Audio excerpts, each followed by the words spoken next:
After delivering the 3 reasons of why Caesar did not deserve to be murdered that brutally by the conspirators, by the senators, we see that people start to chant traitors, villains, and murderers against the conspirators. But I want you to draw your attention to the fact that Mark Antony does not directly invoke people to rise. Okay, there are no specific, direct, and clear linguistic expressions that he uses in his oration in order to stir the public opinion. He tries to do that implicitly. He sends people subliminal messages that causes them to rise. So the aim of his oration is provoking people to riot, provoking people to rise against the conspirators. Notice those lines from Antony's oration. "O masters, if I were disposed to stir your hands and minds to muting and rage, I should do Brutus wrong and Cassius wrong, who you all know are honorable men." Look here, he describes them as honorable men. He does not describe them directly as killers. "I will not do them wrong. I rather choose to wrong the dead, to wrong myself and you." He also uses Caesar's will to entice people, because after being that brutally murdered, people of course are curious to know what was on Caesar's mind right before being murdered.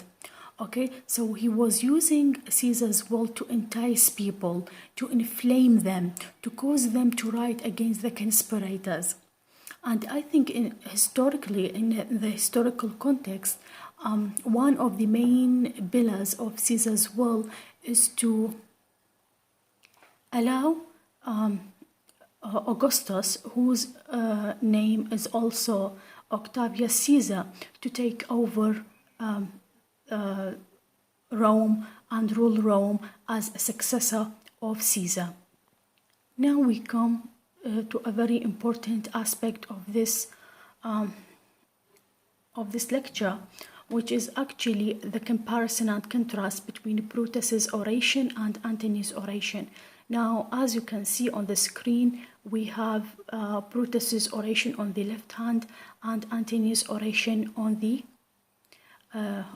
right. Before we go into it, I would like you to pay attention to the fact that Brutus tried to be very objective about his cause, because his aim was justification. Like, I did something so bloody to somebody, and I would like to justify myself for committing such a horrible crime. Whereas Antony's oration aimed at causing people to riot, to provoke them. So both of them has used, like each one of them has used different techniques, different psychological and linguistic techniques, so as to achieve their goals. Let's see what are the linguistic and also the psychological techniques and tactics used by each one of the characters. For Brutus's oration, we see that Brutus addressed people's logic, and this is actually very plausible because his aim was justification, whereas Antony's oration focused on or used the psychological tactics and playing on people's emotion, because Antony's goal was what? Convincing people to riot. So if you want to convince somebody, like even in ordinary life, if you want to convince somebody, you use those techniques that you make them sympathize with your case. So sympathy empathy. These are all techniques that are really convincing. This is the first point, as far as the first point goes, and this is really important. The second point is Brutus communicates his ideas in prose, and there is a huge difference when, especially in Shakespeare's play, when Shakespeare molds his ideas in prose and when he molds his ideas in verse. There is a hidden, a tacit purpose. There is a tacit purpose for why he molds certain ideas in prose and why he molds other ideas in verse. So for Brutus, Shakespeare used what? Prose. And prose is very apt for logical arguments, because the aim of Brutus is what, as the first point indicates, is logic, is justification. So Shakespeare used the prose for him. Whereas for Antony, Shakespeare caused him to speak in verse. Why? Because verse best represents the intensity of emotions. Like when we have really intense emotions, we tend to mold our emotions, our ideas in verse. And I remember one of the scholars who has been immersed in Shakespeare. He says that in Romeo and Juliet, Shakespeare uses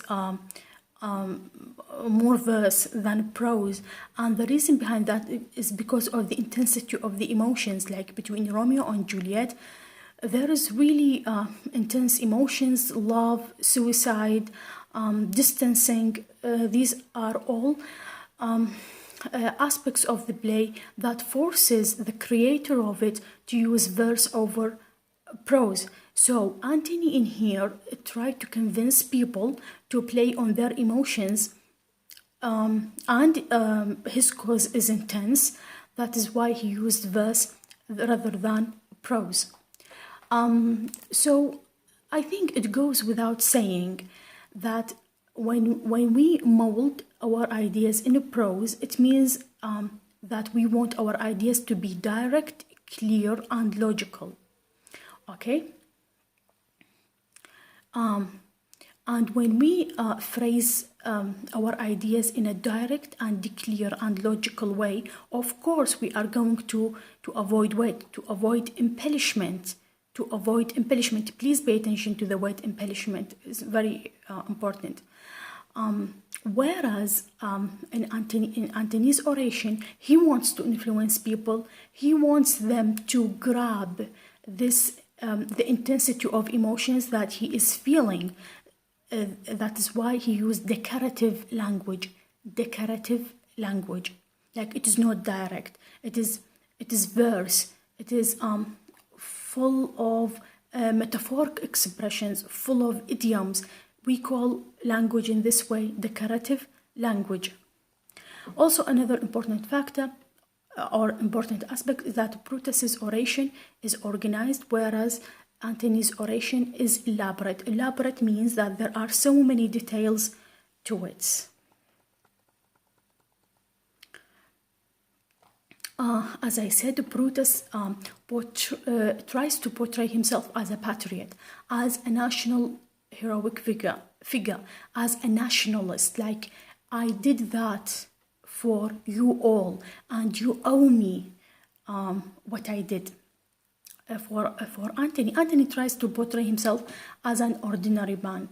Like, he tries to communicate the impression that he is just like any ordinary Roman citizen, although he was, I think he was a lieutenant, or the head of the army. Number 5, we see that, now this is as far as language is concerned, we see that in Brutus's language, Brutus uses Romans, countrymen, lovers. Romans, countrymen, and lovers, and this has the significance of emphasizing his love to Caesar and his greater love to Rome. On the other hand, we see that Antony is using different words to, can we call them words of endearment? Yes. Friends, romance, and countrymen. And this, especially the word countrymen, emphasizes the fact that he is, not the fact, but he tries to emphasize the idea that he is in the same boat with people. And when you are in the same boat with people, it means that we are equally alike in one difficult situation. The last point that I would like to tap on is the fact that Brutus's oration was less successful than Mark Antony's oration because as you can see, as I said a few minutes ago, Brutus's oration, the impact or the effect of Brutus's oration did not last long. With the start of Antony's oration, it faded away, and that says a lot, my friends. With Antony, Antony's oration was, the effect of Antony's oration was long-lasting and really effective. Now you can see that Mark Antony, you see that Mark Antony's attempt is long-lasting. I have sent you the file for this lecture on March 12, 2020. Lecturer Islam Adil.